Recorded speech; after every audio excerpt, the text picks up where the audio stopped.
अस्सलाम वालेकुम वरहमतुल्लाहि वबरकातुहू। थोड़ा हिंदी थोड़ा उर्दू चलेगी।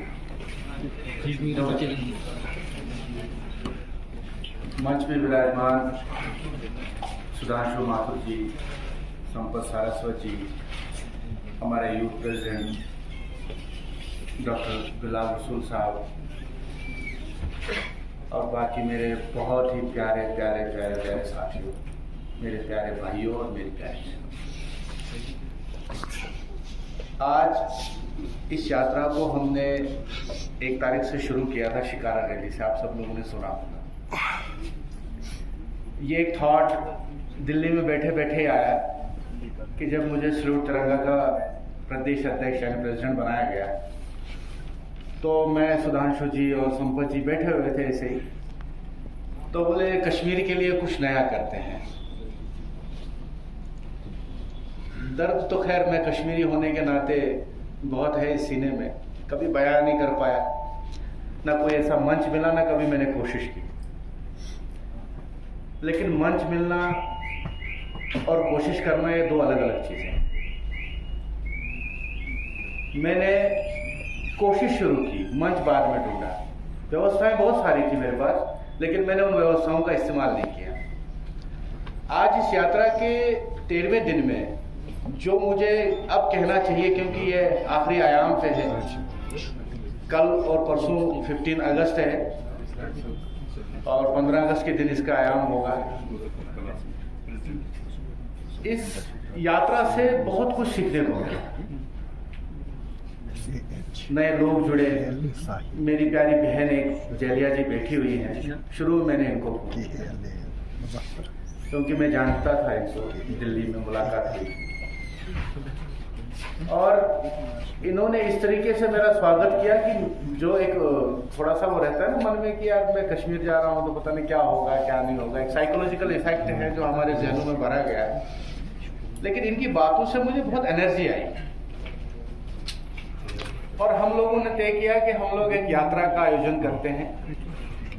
सैल्यूट तिरंगा के बैनर तले एक राष्ट्रवादी संगठन है, एक अच्छा मंच है, एक एनजीओ काम करती है जो हर तरह के कामों में सक्षम है। जिसे अब मैं बोलना तो बहुत कुछ चाह रहा था, लेकिन जो मेरे यकीन मानिए कि मुझे थोड़ा सा ये मतलब वो राजनीतिक वाला गुण नहीं है मेरे अंदर।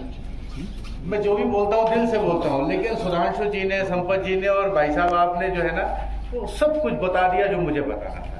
ज्यादा वक्त नहीं लूंगा, सिर्फ इंट्रोडक्शन के हिसाब से मैं आपसे बात वक्त तो लेना है अध्यक्ष आप अपना अनुभव साझा करिए। आपका इंतजार तो thank you sir, thank you so much, thank you so much. तो मैं आपसे जो एक्सपीरियंस शेयर करना चाहता हूं कि 1 तारीख से लेकर आज 13 तारीख तक, जैसे हम पुलवामा भी गए, हम गुलमर्ग गए, हमने श्रीनगर में यात्रा निकाली, गुलमर्ग, पुलवामा, शोपियान और बहुत सारी जगहों पे निकाली और उसके बाद में हमने ये 13 तारीख कुपवारा रख दिया। मैंने कुपवारा में भी हम एक रैली निकाली। लेकिन इस बात का यकीन मैं आपको दिलाता हूँ, अभी आपने कहा हमसे कि बॉर्डर एरिया, वाकई बॉर्डर एरिया, यहाँ से हमने देखा कि LOC 47 किलोमीटर दूर है। तो नेक्स्ट जो सैल्यूट तिरंगा जो शुरू होगा तो वो इधर से ही शुरू हो जाएगा। पहले श्रीनगर से हुआ था, अब यहाँ से शुरू हो रहा है, कुपवाड़ा से शुरू होगा। रहा सवाल हमारी व्यवस्थाओं का, तो वो तो हम पिछले 33 साल से देख रहे हैं। जिस तरीके से हमको एक दूसरे से जुदा करने में जो लोग कामयाब हुए, हमें खुद से, हम किसी दूसरे को दोष न देते हुए सिर्फ इन बातों पे ज्यादा जोर दिया जाए कि अगर हम एक दूसरे से जुदा हुए उसका कसूरवार कौन है। क्या हम उनसे सवाल कर सकते हैं जिन्होंने अपनी सारी व्यवस्थाओं को इतना मजबूत कर दिया कि हमें रास्ते पे लाने के लिए कोई कसर नहीं छोड़ी कश्मीरी आवाम को, जम्मू कश्मीर की पूरी आवाम को। आज उनकी व्यवस्थाएं बहुत मजबूत हैं, बहुत जड़ें मजबूत करके बैठे हुए हैं। लेकिन कभी कभी क्या होता है कि जैसे बूंद बूंद घड़ा भरता है, वैसे ही बूंद बूंद से ही कार्यक्रम शुरू हो जाएंगे तो एक दिन ये भी बहुत बड़ा पेड़ बन जाएगा इंशाल्लाह।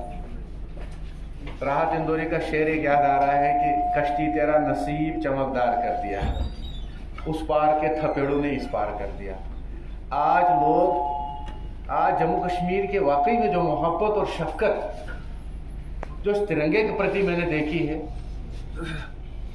मैंने पूरे हिंदुस्तान में मैं फिरा हूँ, राजस्थान, महाराष्ट्र, मध्य प्रदेश में मेरा ससुराल है, लेकिन वहाँ का जो कल्चर है वो तो है ही है, लेकिन मोहब्बत करने वाले अपनी जान को जोखिम में डाल के न किसी की परवाह किए कर रहे हैं, किसी के परवाह किए बगैर जो इस तिरंगे के आन बान शान के लिए लोग बढ़ चढ़ के हिस्सा ले रहे हैं ना, आई सैल्यूट जम्मू कश्मीर के लोग।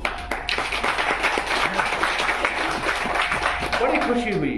मेरे डॉक्टर साहब कहाँ गए, डॉक्टर बिलाल साहब और इलाही फैजान साहब, शबीर साहब, हमारा एक ऐसा दिली रिश्ता हो गया अब्दुल्ला साहब कि हम लोग ऐसा लगता था कि पता नहीं कितने बरसों से एक दूसरे को जानते।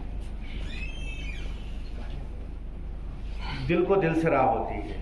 हमारी जेलिया बहन तिरंगे से मोहब्बत करती है, हमारे शबीर भाई तिरंगे से मोहब्बत करते हैं, इस देश से मोहब्बत करते हैं, देश के लोगों से मोहब्बत करते हैं, तो इसलिए हमारा दिल भी इनके साथ मिल गया और इनका दिल हमारे साथ मिल गया। तो पहले तो हमने दिलों को जोड़ा, जब हम दिलों को जोड़ पाएंगे तब हम देश को जोड़ पाएंगे, देश की हर नीति को जोड़ पाएंगे। देश की नीति हमेशा फलाह और बहबूद के लिए बनती है।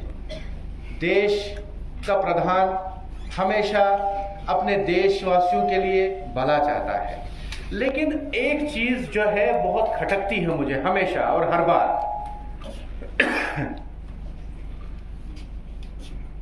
खासकर हमारी मुस्लिम कम्युनिटी। ये बात कोई मंच पे बोले ना बोले, लेकिन मैं बोल देता हूँ, सुधांशु जी सुनिएगा आप जरूर, कि जैसे आज सत्ता में भारतीय जनता पार्टी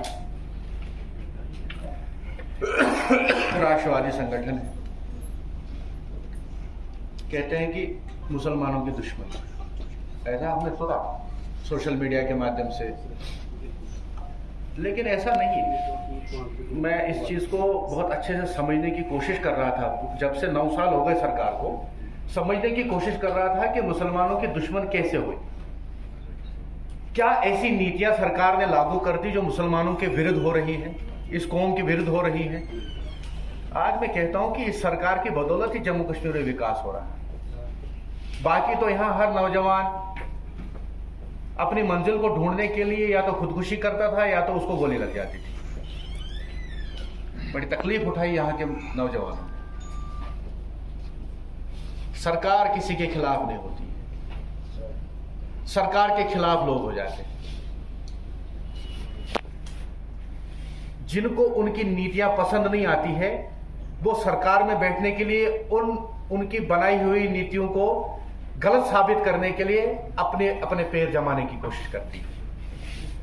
एजेंडा एक सरकार का दूसरी सरकार पे लागू नहीं होता, एजेंडा सरकार का लोगों पे लागू होता है।